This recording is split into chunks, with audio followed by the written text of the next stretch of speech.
શ્યામ સુંદર શ્રી અમને મહારાણી કી આજરોજ શ્રી યમુનાજીના પ્રાગટ્ય ઉત્સવ નિમિત્તે શ્રી યમુનાજી હવેલી ખટંબા ખાતે સવારથી ધામધૂમથી ઉત્સવ ઉજવાઈ રહ્યા છે। સવારે મંગળા આરતી પછી નંદ મહોત્સવ, તિલક ઉત્સવ આરતી અને સાંજે 4 વાગે ઢોર કીર્તન સાથે બેન્ડ બાજા બગ્ગી સાથે યમુનાજી અને પ્રભુ સાથે પધારીને અમારા સર્વ પધાર્યા છે। હું વડોદરાની તમામ ધર્મપ્રેમી જનતાને વિનંતી કરીશ કે શ્રી યમુનાજી નવનિર્માણ હવેલીનું કાર્ય ધૂમધામથી ઝરોખ ખાતે આરંભી ચૂક્યું છે। તો તમામ ધર્મપ્રેમી પ્રજાને વિનંતી કે આપ સૌ પોતે તન મન ધનથી પોતાનો ફાળો આપે। શ્યામ સુંદર વડોદરાના વૈષ્ણવોનો અભિપ્રાય આપ જણાવજો।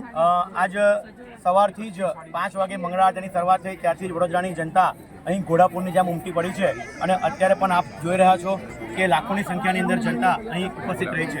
એ માતાજી પ્રત્યેનો, મૈયા પ્રત્યેનો પ્રેમ એ દેખાઈ રહ્યો છે। શ્યામ સુંદર શ્રી મહારાણી કી જય।